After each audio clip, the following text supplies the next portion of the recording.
Hello, everybody. Welcome to another episode of the Thriving Adoptees podcast. Today, you got such a great guest today. I spoke to Ruth last week before. He's just a ball of fire, a ball of energy. So, welcome to the show, Ruth Sweatte. Looking forward to our conversation today, my friend. Hey, good morning. Yes. Thanks for having me. I really appreciate you taking the time to come speak with me. I think it's super duper exciting to share, the story and hopefully land some really good content with the people who are listening. Yeah, So excited about that. me too. Yeah. And how often do we hear the word super duper? Not enough, right? Not enough, Ruth. So Ruth's an adoptee, and don't feel like we haven't had any adoptees on the show for the last few episodes. So good to be connecting with you. And Ruth is joining us like it's still like 6 o'clock in the morning with you, is it? It It, is it it's not so. But you're an early bird. You're an early riser, right? early riser. Want to get early, get the day started and tackle ahead. Yeah, amazing. So, Ruth, the big question, right? What does thriving mean to you? Thriving. Well, I think what thriving means to me would be in conjunction with having resilience, right? Because you got to be thriving from somewhere. And I think that you've gone through some things when you begin to start to thrive, and you had to learn quite a bit in order to start making progress moving forward. So, in my take of the word thriving means to me is to be resilient, focused, and to accept the challenges along the journey. Love it, man. Love it. So, what have you learned along the journey? I'm asking you an intentionally big question there, right? So you can go wherever you want, my friend. Yeah, uh, quite a bit actually. You through the journey, there's so much suspense along the way. You have no idea what kind of challenges you may face, right? So, with some of the losses I've taken in terms of the one of the closest person to me, very close people to me actually, I've lost along the way, like uh, my adopted father, my biological father, and a woman who I was extremely close with, all lost within a few years apart of each other. And that wasn't expected. And I think when you have traumatic situations like that, you need to take a step back and reflect on what that means to you and how you're going to grieve and accept that and move forward and wear it as a badge and not just soak and swim in the sorrow of the loss. So I think what I learned is, which is the framework that I created, was to live that out first. I didn't have a name of it at first, but that's what the roof framework was actually about, was I needed it first before I can actually decide to share that with others. And then I became so aware of the names I would use with it, which is resilience, openness, ownership, and foundation. I needed to have all four of those pillars in order to overcome these challenges, especially the ones that were unexpected like that. Yeah. I saw something yesterday about how learnings become clear after the event, after the initial shock, after the initial shock, also after the initial a rush of perhaps like post-traumatic growth. We only kind of we put it into words afterwards. Right, It doesn't come like the framework. It describe from how I'm hearing it, right? The framework came is a rationalization of what happened for you more emotively, more intrinsically, more. close to me. Am I Yeah. making any sense, Ruth? Yeah, you're making complete sense. You need to have, I mean, like, there's no better experience in life. So I remember there's a quote that I seen, and it said, forgive yourself for what only time can teach you, or forgive yourself for what only time could teach, right? And I think that we sometimes allow the trauma and the hurt swarm in our minds and let those thoughts keep swimming, circling around our minds so much that we don't get a chance to try to collect ourselves and try to figure out what it is that we're going to need most to be able to move forward.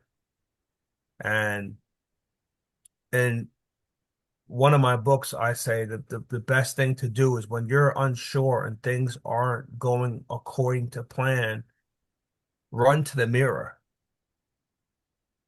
And if you're afraid you're going to break the mirror, I got good news. That ain't going to happen. You'll break long before the mirror does. So you'll win that race. And self-reflection, I think, is something that many of us should probably want to practice more often than we do. Yeah, It'll help us stay grounded, contributes to the foundation in which I speak as a pillar,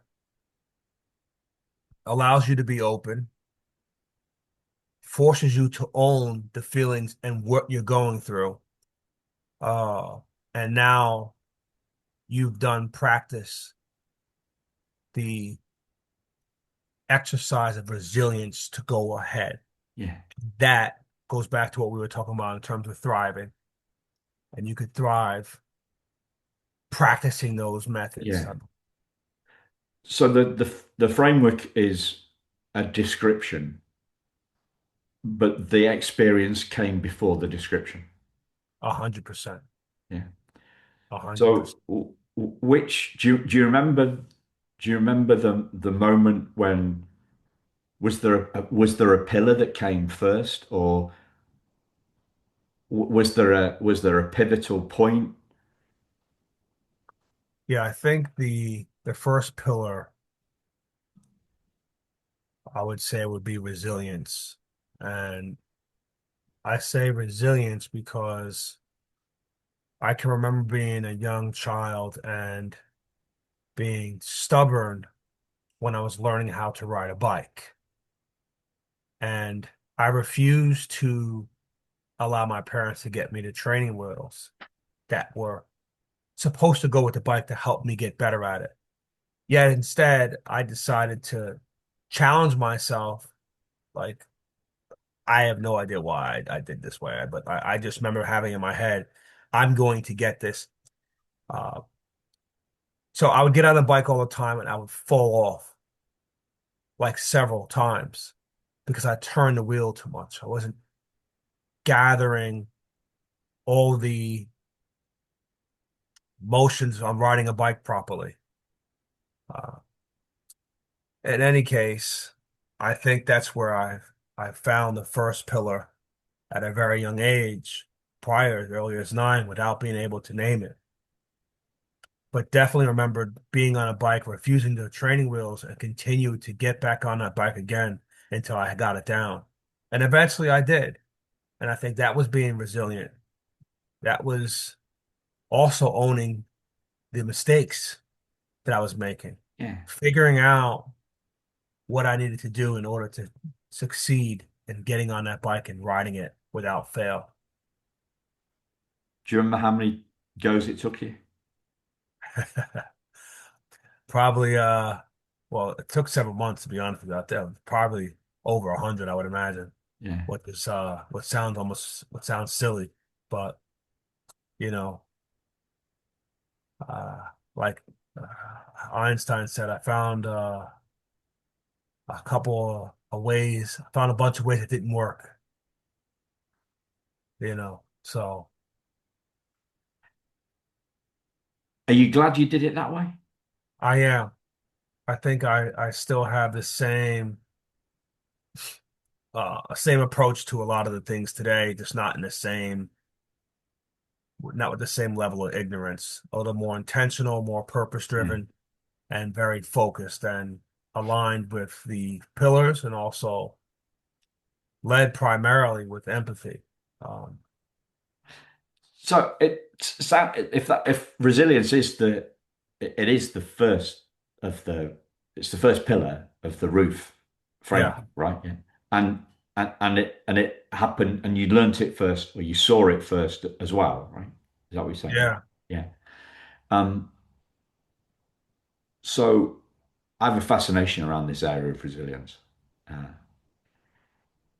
it because some people talk about it being something that's strengthened, and other people talk about it something that's seen.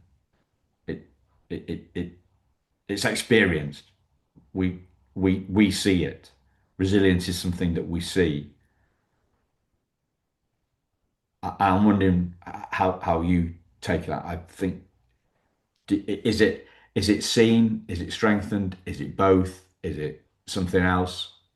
I yeah. I think it is seen, and it's subjective also because you want some form of alignment with it, whether it be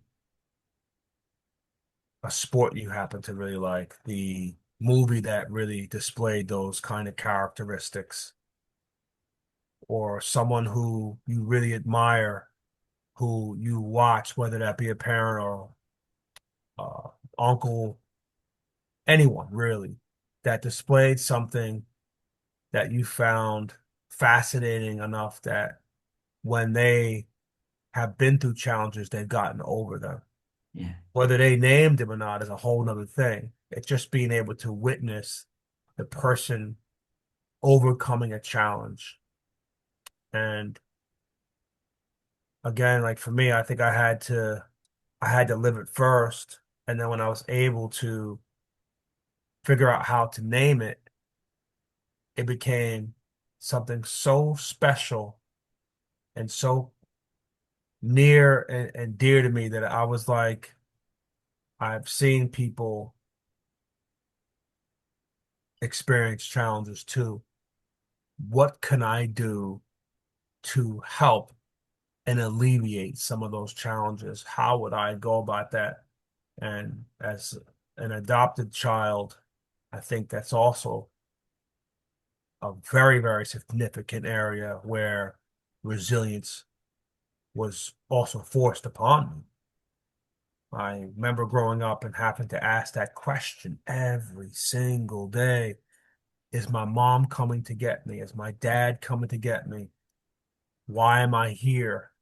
Am I supposed to be here? Why do I feel at sometimes out of place? And the questions like that, they do something to you. So there was nothing left else to do but to be resilient, to get through and overcome those kinds of thoughts. As you're describing the thoughts, um, it strikes me is how much how much was there a lot of aching because you can say you can say I wonder if they're going to come and get me today, or you can say I wonder are they going to come and get me today, is this the final day, that is this the day that it really happens, I've been waiting for like how much pain how much grief were behind those questions? Were they was it a deep felt sense of insecurity, or where was it? I think it was definitely a deep felt of insecurity, confusion, and trying to establish within myself safety. You know, when you're adopted and you're in a white family that's accepted multiple people from all sorts of backgrounds. So now you're in this melting pot directly in your home and you're seeing kids come and go. You have no choice but to ask that question if you're leaving too. Um, why would I be worth keeping over the next child? What are the measurements and what determines those factors? Is this a place where the biological parents pick their kids up? When you're very young, those are just, I think, natural questions that you would ask yourself. And then sometimes I think there was a point where the questions subsided for some time. They went dormant. And then I can remember that it was brought back up again when I actually came across my father's mother, and she was completely racist. She did not like me at all. In fact, I wasn't even allowed in her house. And we would go to the beach because she had a beach house that was out there. And we'd go to the beach, and when it's time to come home to rinse off the sand, she would allow people in the house and tell me, no, you wait outside. And I'd have to shower in the outside area, which felt so hurtful, that pain of not belonging. And after that experience, that's when I started to have those questions come back up again. Are my parents going to come? And if they do, would that situation be better? At least would I feel like I'm at home? Would I feel like I belong? And would my feelings matter? It's unbelievable that somebody could be so Yeah, fascist. I don't know what the difference is between fascism and racism, right? I yeah. should look it up, but that's tantamount to fascism there. Um, how do you put these two things together?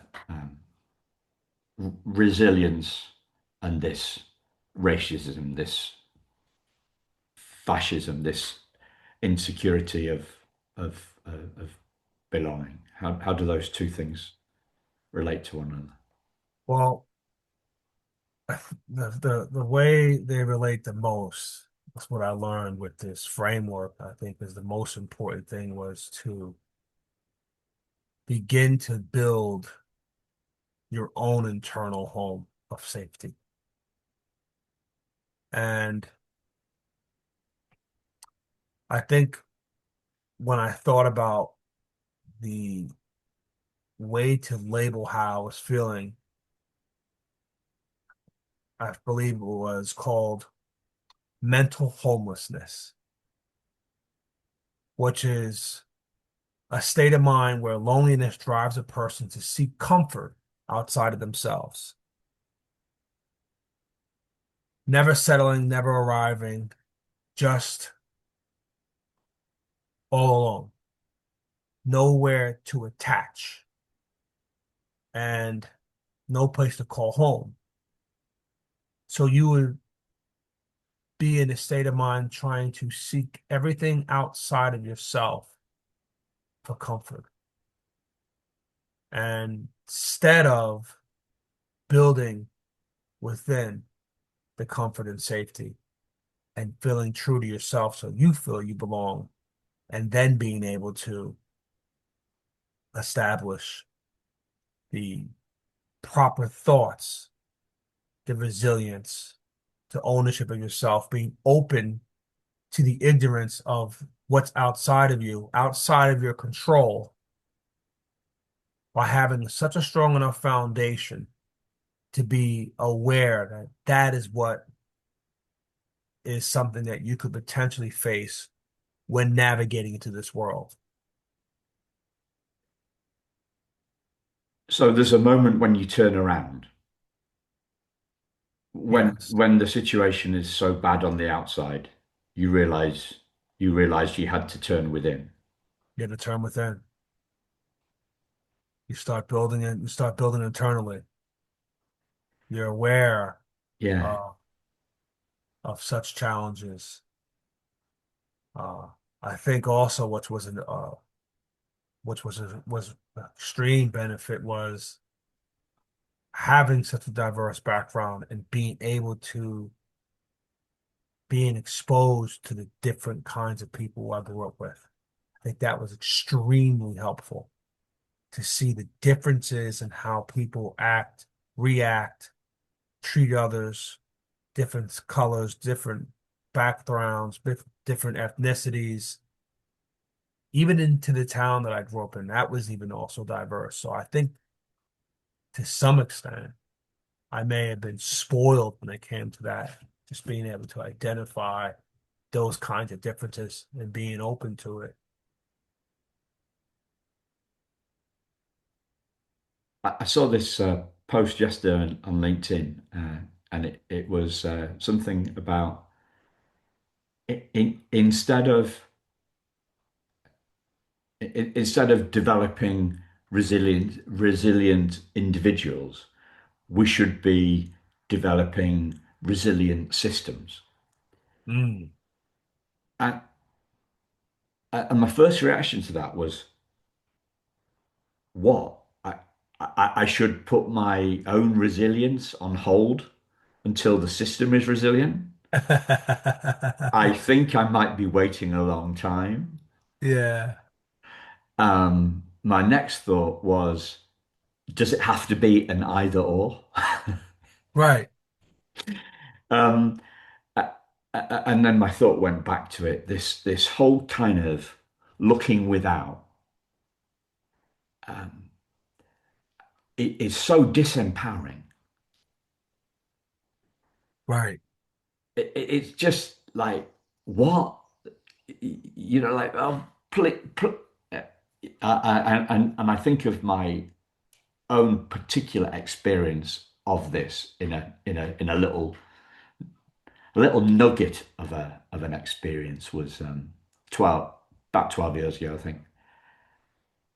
I got the primal wound. I thought I was primarily wounded, and I was desperate for my wife to read that book so that Oh, she could understand it, right? And she wouldn't read it because she was going through her own grief yeah, at the time. Her dad had died, and I wasn't being, yeah, I wasn't being a good husband about that, right? I mm, wasn't respecting her own grief. I wasn't being compassionate.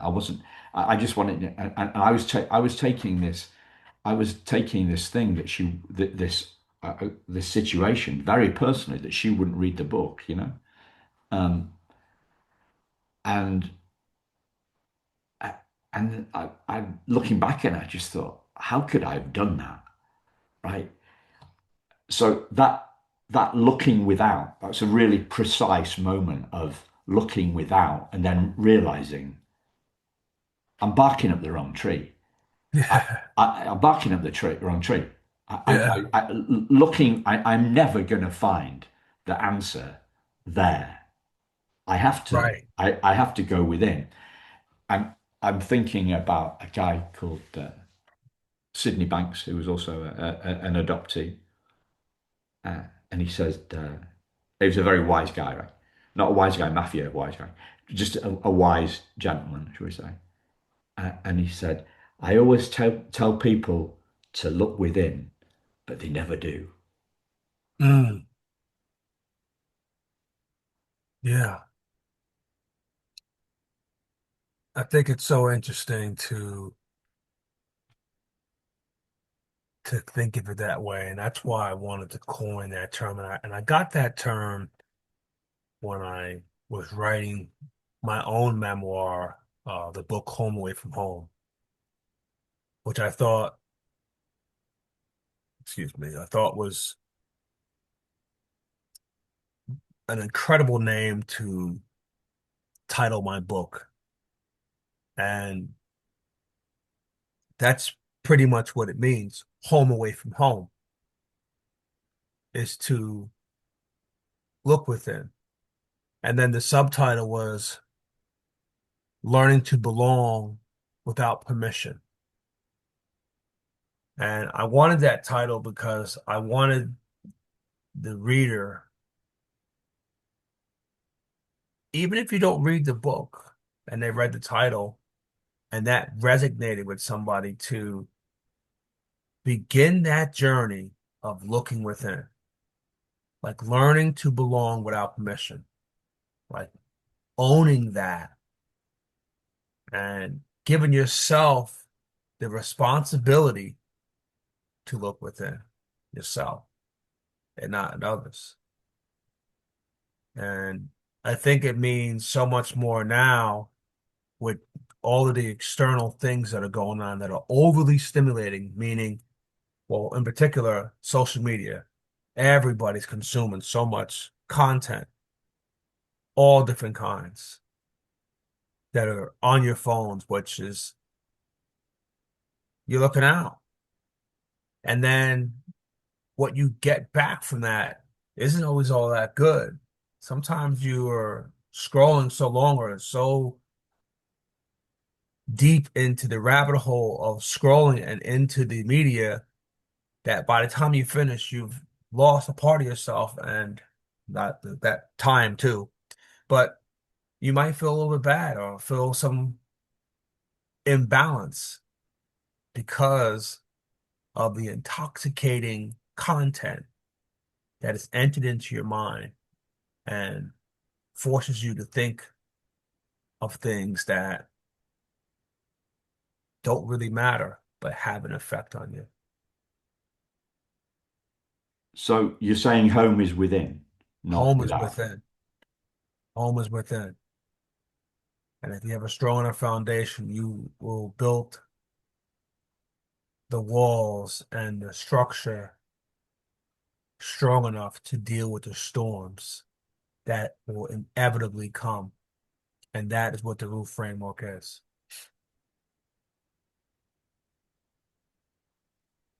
You build a house and we start from the ground up,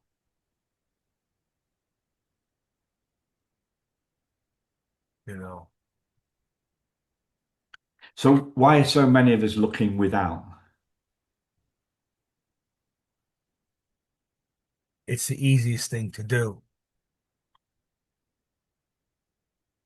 To look within requires very, very deep self-reflection. To look without, you're refusing responsibility on where the thoughts and where those behaviors are coming from. It's easy to follow the leader than it is to lead. Yeah, I was making coffee yesterday morning and I was thinking about my uh, making the, the process as easy as easy and as effectively as possible, efficient as possible, right? So I whilst the coffee's going in Yeah. into the cup, right, and whilst the espresso's coming down into the cup, I'm getting the milk out of the fridge, Hmm. and then I'm tearing each of these little coffee bags, right, is individually wrapped. So as another thing that I'm doing as the coffee's coming out of the machine, whilst I'm waiting for that, I'm putting those in the bin, and so it's almost like it's almost like a ballet, right? You know, in Yeah, terms yeah, of like how I sequence it, and I right. thought this is this is how people are told to work in. um, they're told a coffee making process. If you work in a Mhm. coffee shop, there's a coffee making process. You work in McDonald's, there is, like you put this many fries in, you stack them here, you put them in this, they're in oil for so and so time at so and so degrees, and everything is totally nailed down, right? You've got the process nailed down Mm. to a T, and you've just got to follow the process. Right. And that goes. There's a safety that comes with that process that I don't need to think, right? Yeah. Right. And yet that thinking is gonna that process is like a pair of handcuffs, right? Yeah. And uh, you know, I like when it was the term, it's like arrested development, right? Boggled down. One of the things I think I've seen mostly, uh, particularly on media, and I'm not really a heavy media person, by the way. I go on, I try to keep myself with a decent social diet, especially when it comes to scrolling, what have you. And every so often I see a post with somebody who says something very, very depressing. And they post certain things that I don't want to say that we don't need to know, but I think a lot of the posts are pretty telling. One of which is, or a few, one is when someone posts a loss in the family, right? Two is when someone expresses a loss of their own. Maybe they could be depressed or they have lost someone and they want to share with us. And the most important part, I think, that I analyze or observe the most is I always want to know to the why, right? Because I've asked myself those questions when I've had those kinds of challenges myself, as like what we were discussing in the beginning. Are they going to come get me? Why am I here? That lost feeling, needing a place of comfort, needing a place of safety. And I wonder if when somebody posts something and it's about a loss or something that they are grieving or feel really, really hurt by, would it hurt more if no one said anything? And then to the responders who say something, do you feel compelled to say something because that's just the right thing to do? Why are you saying something at all? Right? I know it's the right thing to do, and I do it myself too. But where is the place of safety, right? Is that from the people who are making the comments, which, or is it from the person who created the post? So I always look at that. I'm just wondering because again, per our conversation, that was there, and I don't do that. I wouldn't post. I didn't post any of my losses of anybody who um, that was near and dear close to me. Um, One, I don't want the memory come back up on a social media site to remind me the next year. I was like, I don't want to see that again. You know what I mean? Like, but you know, that's something that I find to be extremely interesting. You know,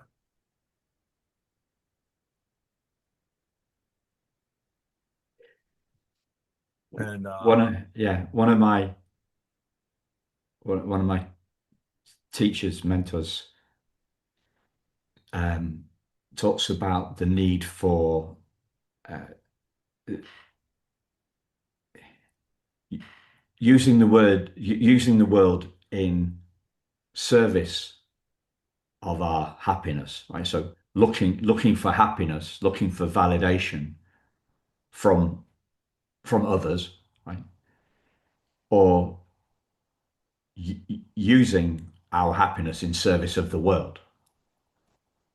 So are we seeking happiness without, Mhm. or are we expressing happiness outside? Are we sharing our happiness? Are we seeking happiness, or are we sharing our own?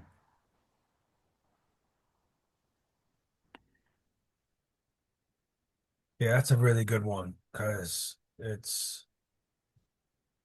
I find it to be extremely interesting to see a lot of the people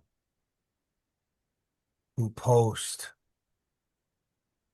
that I think are asking themselves that question, but are so impulsive with the exercise of just posting that they don't take the time to think that through first. Where I am somebody who I post and literally try to do things with intention. I don't just do it because, like, I mean, it isn't automatic. It's my thought process before I go ahead and do something. And I try to apply that to everything. Again, you know, uh, there is no perfect human, but we strive to make better choices. And I try as best I can to display and create the comfortable and safe conditions for even my students where I want them to feel safe and they belong and can understand the exercise of resilience, openness, ownership, and foundation. It is the engine that drives me and the engine that drives the entire framework in practice.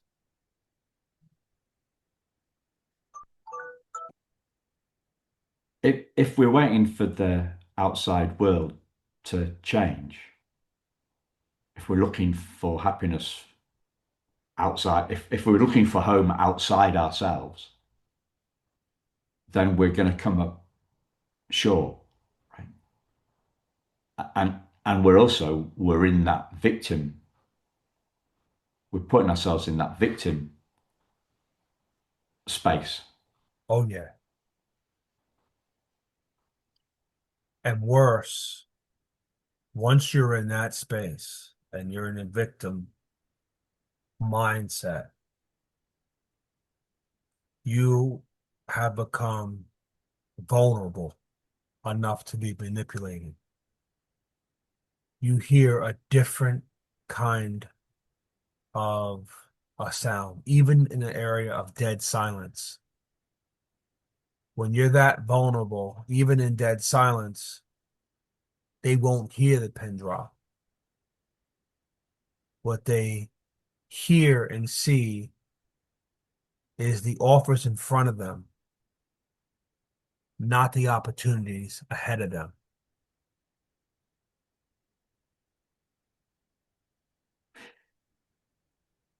You use the word mindset, which I find fascinating. I was having this similar kind of conversation, talking to an ex, a guy who aged out of foster care. Right? Um, they sometimes they call themselves fosters. I'm a Hmm. foster. That's a Well, new one on me, right?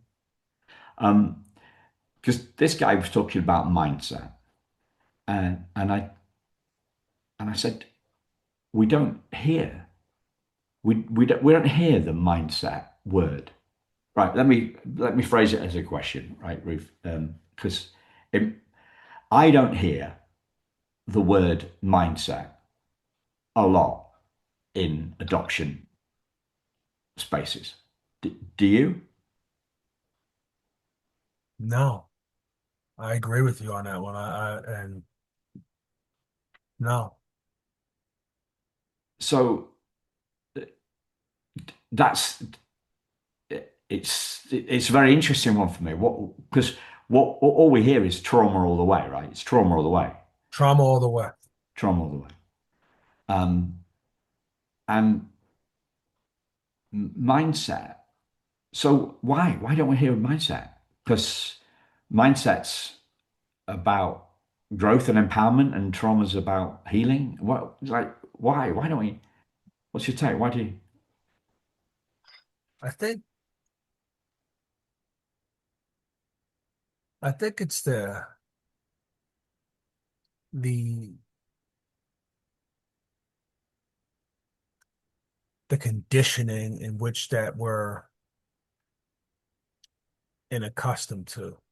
And you know how they say like the five people who you're around, you're most likely like them.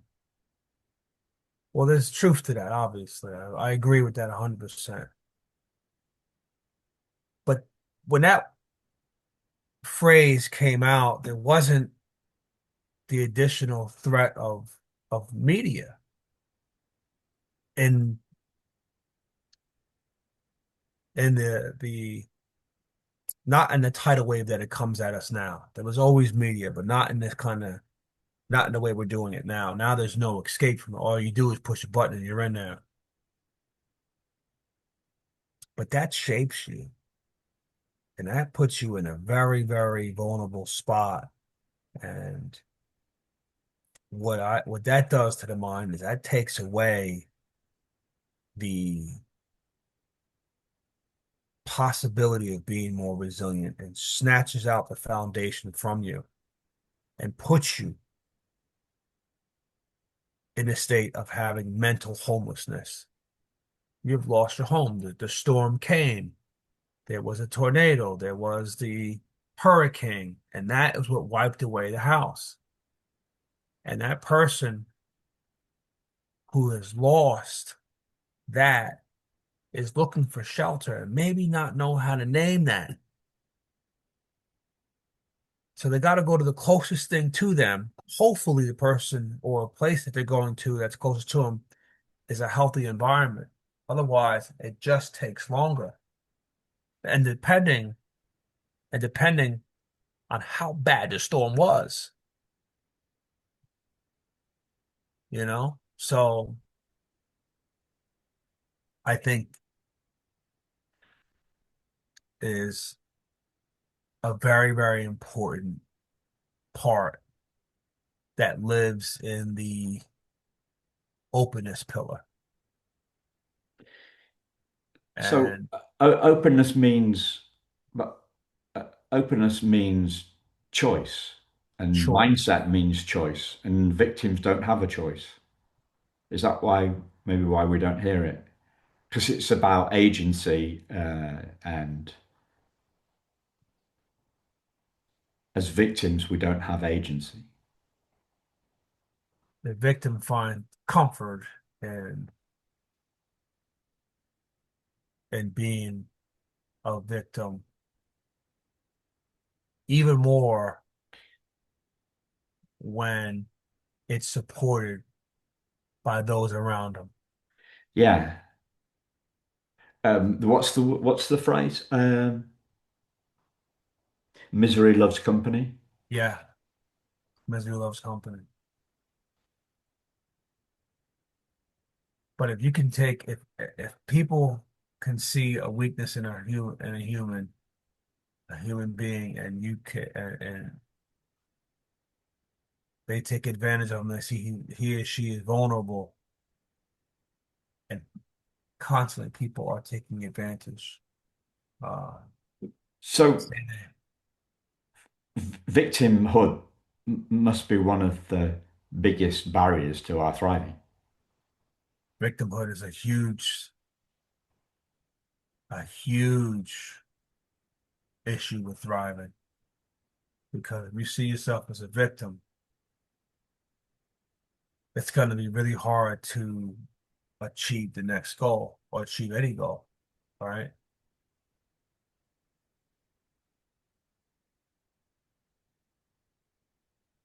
The victim, What about adoptive parents that think that they're victims? because as we're discussing this, it sounds to me like maybe adoptive parents have switched off to this already, right? But that do they see themselves?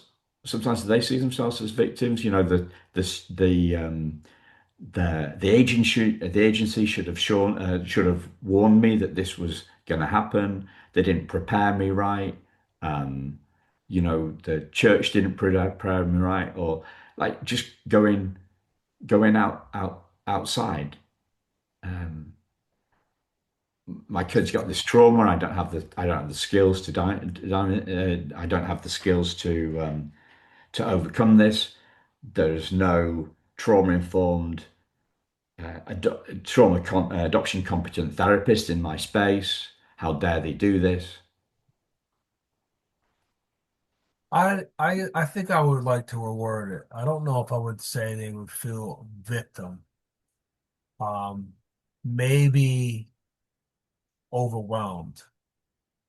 And I'm only going to speak from my paradigm. And I think that my parents, the adopted parents that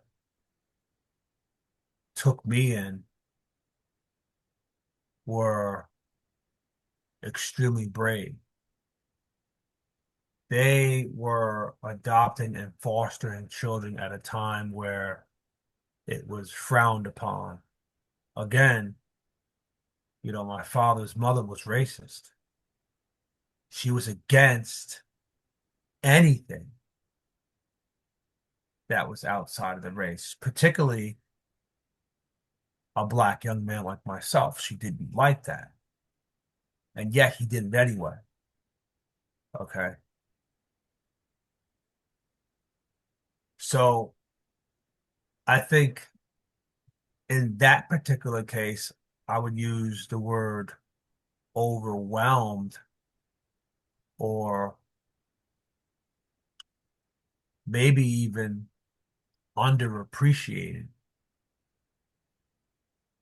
I think the act of being willing to take in somebody's child, even if you're just a teacher and you show enough care and empathy to contribute to what the parents had birthed, that is an amazing thing.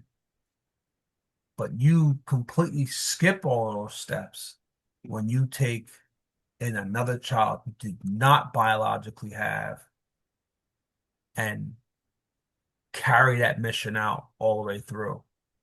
And in my case, my parents had an overwhelming amount of children, 45 foster children, adopted four, six children of their own.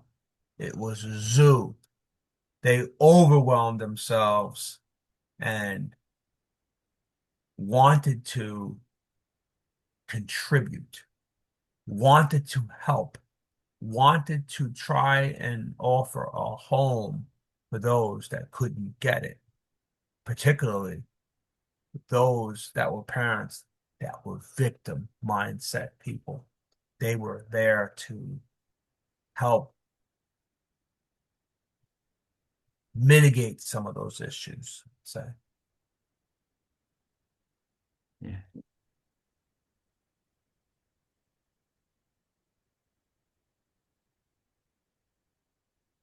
So I think that I take a few pages out of that book, and I love the word. I think one of the core values I mentioned to someone on LinkedIn the other day was empathy. You have to have a great amount of empathy to do something like that, to acknowledge the human being enough to endure the unknown of them being in your possession, especially when it's an adopted relationship and children who are coming in with all sorts of issues. Mine in particular, I was overdosed. I was not overdosed. I was addicted to drugs when I was put into foster care. and withdrawing and going through seizures and all kinds of challenges at that point in my life. And to think about the parents that took me in, willing to deal with that kind of challenge, speaks volumes in character, empathy, sympathy, um, and the roof framework is being displayed all right there, 100%. And I think that is a very magical thing to do. It takes, especially in a marriage, when you can meet someone who's willing to take those reins on with you. Like, yeah, we're going to do this crazy, I got a crazy idea. We're going to foster a bunch of kids. You're not even counting, you're just doing it. So I think that was much more on the overwhelming side than it was the victim side. I think they were the ones that were there to cater to those that were the victims Yeah. and those that didn't have a mental home, Yeah.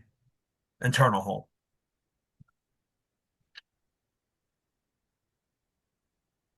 How do we see that this how do we see this wholeness at home? Because there's a difference between mental home mental homelessness and home. What's the transition between the two? Home is a place of safety and belonging that you feel within yourself. And what that would look like is the person who can feel confident and comfortable enough within their own skin to not need the reassurance from anything outside of themselves to move forward and get through things. If you're someone who is paralyzed or cannot move unless they are in the need of people or any person outside of themselves, that will be displaying a form of mental homelessness. So you have to build the structure within yourself to feel safe enough to be alone and not need someone else. You know, some people say, I can't be alone. Or they go from one relationship to another, don't give themselves time to build that structure, to build that foundation enough, and find themselves in another challenging situation. And really making it unfair to the person who they're with because they didn't do the work themselves to be whole. There's a hole in them that's leaking, and that leaks onto the person that you're coexisting with. And you're a really lucky person. Should someone allow you to leak on them and they don't move or feel threatened or want to separate themselves from you, or maybe they have the similar issue. We're coming up on time here. We've had. Can you draw this together? Have you got a final thought or a sentence of wisdom or Yeah, consolidation you'd like to share with this? I think I think that people, for one, I would invite anyone who is feeling a sense of mental homelessness to, one, check out the book I wrote about myself on my entire upbringing in life, home away from home, learning to belong without permission. I think there's a lot of good content in there and a lot of vulnerability that I display in that book simply because I want to share the deepest things that have allowed me to become the person I am today, and also where the roof framework actually came from and how it was built. And that book describes the entire story of that. Back to mental homelessness, I am specifically created, I specifically created a workshop using the roof framework to combat the mental homelessness that people may be experiencing, and would love to invite any willing participant to go through the steps with me and teach you how to apply each one of these pillars to your life, in which you will build that eternal home and find enough strength to overcome the unforeseen challenges that are ahead. And I think that is something we all need a lot more of, especially with the ever-changing world that has so many unpredictions with technology and or social challenges that we're constantly facing due to the media content that is spewed out on our timelines all throughout the day. Thank you, Ruth. I knew it was going to be a jam, and it definitely didn't disappoint. As always, listeners, check out the show notes, and there's some specific resources there that will be linked in the show notes under the episode. And thanks for listening, and thank you, Ruth. You've Thank you so much been a for gem. having me. Simon, it was a pleasure. I really enjoyed our conversation. You're an Yeah, amazing guy. Thank you so much. you're welcome. Thanks, listeners. We'll speak to you again very soon. Take care. Bye bye.